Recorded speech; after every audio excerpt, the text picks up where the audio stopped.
Φίλες, φίλοι, για χαρά. Σπανακόριζο στα γρήγορα σήμερα. Σπανάκι, φρέσκο κρεμμυδάκι, άνηθο, ξερό κρεμμύδι άσπρο και κόκκινο, ψιλοκομμένο, λάδι στην κατσαρόλα και πάμε ευθύς αμέσως να το ετοιμάσουμε.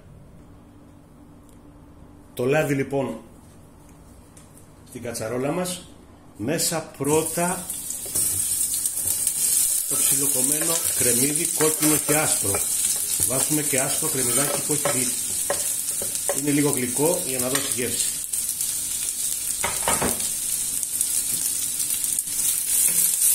Ανακατεύουμε καλά να γυαλίσει τα ψιλοκομμένα κρεμμύδια μας, να γυαλίσουν, όχι να καούνε, έτσι, λιγάκι, 2-3 λεπτά. Ανακατεύουμε.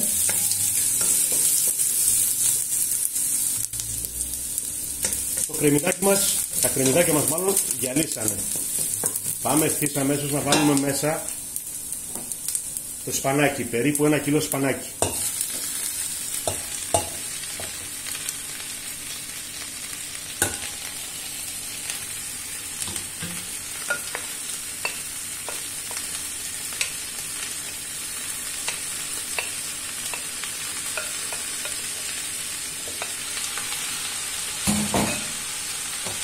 Θα βάλουμε τώρα αλατάκι για να ψιλοκάτσει σε υψηλή φωτιά το σπανάκι, και όταν κάτσει το σπανάκι θα χαμηλώσουμε τη φωτιά. Alright. Βάζουμε αρκετό αλατάκι, ανακατεύουμε το σπανάκι μας.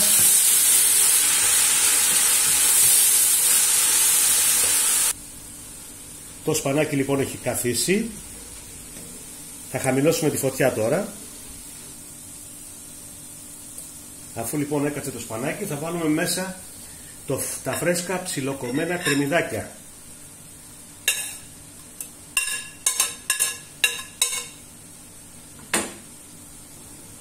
Ανακατεύουμε.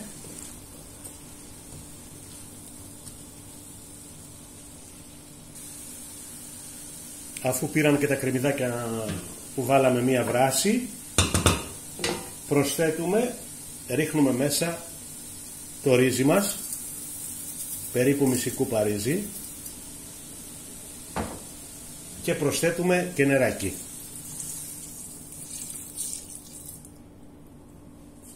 Ανακατεύουμε τα υλικά μαζί όλα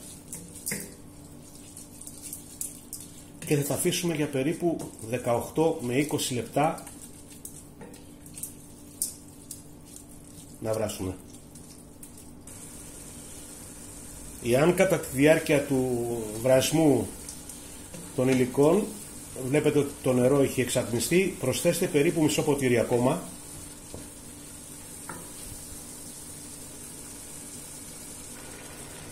Αφού λοιπόν πάρει μισή βράση το ρύζι με τα υλικά, προσθέτουμε τον άνηθο.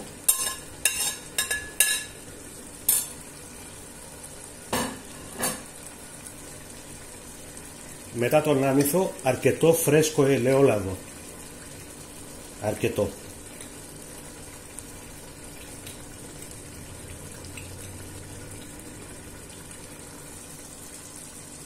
Και για το τέλος, ένα φρεσκοστημένο λεμόνι.